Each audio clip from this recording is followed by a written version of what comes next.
Brooklyn Independent Television. Joining me in this segment is Clarence Everett of Inside MMA, which is also located here in Brooklyn. He also has another perspective on mixed martial arts. But before we get into his perspective, we want to discuss Clarence Everett, the man. Clarence, how long have you been involved in mixed martial arts, also martial arts, period? Mixed martial arts, I've been involved since 2003 when I began to study Brazilian Jiu-Jitsu with Rodrigo Gracie. But before then, I had been involved in martial arts since the age of 10, so that gives me 34 years experience. Which ones also? Okay, I started with Shotokan Karate under Sensei George Cofield. I also had exposure to various forms of judo and jiu-jitsu.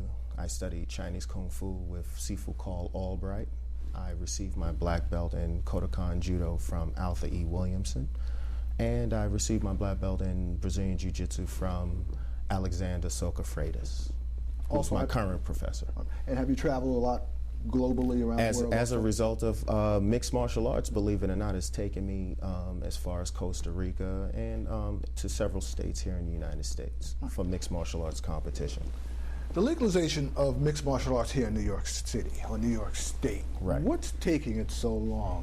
You feel politically? Is it political? I believe it's political. The economic implications of mixed martial arts, if you just look at the amount of media, you go online and you find not 2 or 3 blog spots, but hundreds of sites set up and surrounding mixed martial arts competition.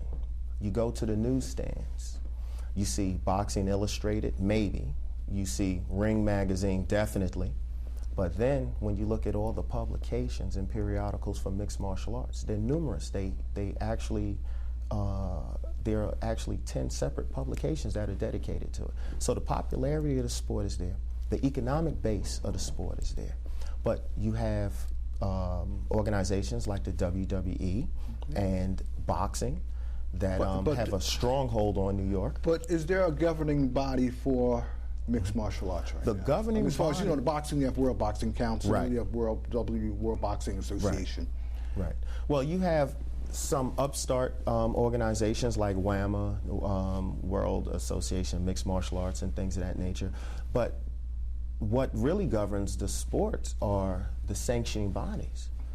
So, whereas you have New Jersey and Las Vegas, who were the first two, New Jersey being the first and Las Vegas, Nevada being the second, to come up with unified rules, those are the people who make the decisions with respect to the rules of the sport and what type of techniques will be applied legally and things of that nature. So that's what we need. Legislation would permit a sanctioning body, such as the New York State Athletic Commission, to now begin to look at the rules that are already in place across the country in 43 other states, 47 other states, and